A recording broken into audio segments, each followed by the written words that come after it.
எல்லா காலத்திலும் யாரோ ஒருவர் ஏதோ ஒரு கட்டுக்கதையை அவிழ்த்து விட்டு கொண்டே இருக்கிறார். அது கதையாக இருக்கிறது அல்லது தொடர்கதையாக மாறுகிறது. இணையதளத்தில் சில நாட்களுக்கு முன்பு ஒரு காணொளியை காண நேர்ந்தது. அதில் ஒருவர் நாகப்பாம்பை பிடித்து அதன் கழுத்தை அறுத்து அந்த கழுத்தில் இருந்து சீத்தாப்பழ கொட்டை வடிவிலான ஒன்றை வெளியே எடுக்கிறார். அதை நாகமணி என சொல்கிறது அந்த காணொளி. உண்மையில் நாகமணி, நாகரத்தினங்கள் எல்லாம் உலகத்தில் இருக்கிறதா? 30 வருடங்களுக்கும் மேலாக விஷப்பாம்புகளை பிடித்து விஷம் எடுக்கும் வடநெமிலி பகுதியை சேர்ந்த ராஜேந்திரனிடம் நாகமணி குறித்து உரையாடிய போது, பாம்பு பிடிக்கிற எங்க ஆட்கள் மொத்தம் 372 பேர் இருக்கோம். எல்லாரும் சேர்ந்து வருஷத்துக்கு 8300 பாம்புகளை பிடிக்கிறோம். அதுல 2500 நாகப்பாம்புகளை பிடிக்கிறோம். ஒரு நல்ல பாம்பு விடாம நாகமணியை நாங்க எடுத்திருந்தா இன்னைக்கு தேதியில ஊர்ல பாம்பு பிடிக்கிற நாங்க தான் மிகப்பெரிய பணக்காரரா இருந்திருப்போம். நாகமணி, நாகரத்னம் எல்லாமே சுத்த போய்ங்க.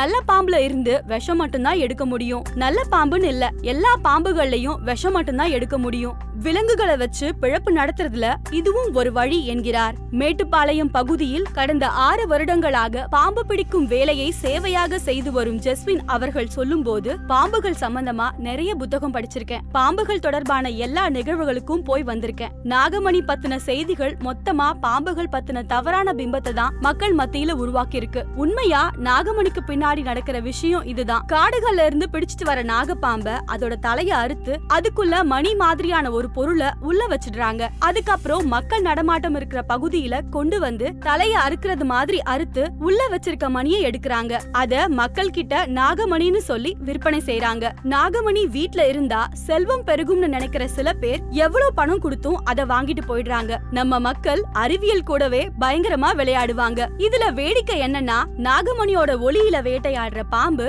வேட்டை முடிஞ்சதும் திரும்பவும் நாகமணிய விழுங்கிடுறதா சொல்றாங்க. அப்படின்னா நாகமணி வயிற்றுக்குள்ளதான போகணும், எப்படி பாம்போட தலைப்பகுதிக்கு வந்துச்சு எனவும் கேட்கிறார். 10 இருந்து 30 ஆண்டுகள் வரை பயன்படுத்தாமல் இருக்கிற பாம்பின் விஷம்தான் ஒரு கட்டத்தில் இறுகி நாகமணியாக மாறுவதாக சொல்கிறார்கள். சிலர் நாகரத்தினம் எனவும் சொல்கிறார்கள். இன்றைய காலகட்டத்தில் எந்த வகை பாம்பும் 20 முதல் 30 வருடங்கள் உயிர் வாழ்வது என்பது சாத்தியமில்லாதது. அப்படியே உயிர் வாழ்வது சாத்தியம் என்றாலும் இன்னொரு இறை மீது விஷம் பாய்ச்சாமல் உயிர் வாழ்வதற்கு சாத்தியமே இல்லை. மேலும் இணையதளங்களில் நாகரத்தினத்தின் ஒளியில் பாம்பு வேட்டையாடுகிறது என சில காணொளிகள் காண கிடைக்கின்றன.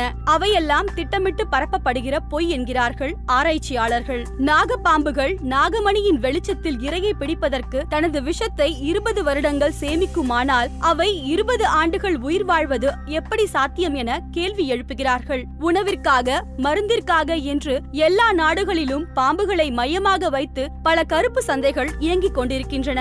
இந்தியாவில் மட்டும்தான் பாம்பில் நாகமணி இருக்கிறது, நாகரத்தினம் இருக்கிறது என்று சொல்லி சிலர் மூட நம்பிக்கையை காசாக்கி கொண்டிருக்கிறார்கள். சிலர் ஏமாந்து கொண்டிருக்கிறார்கள்.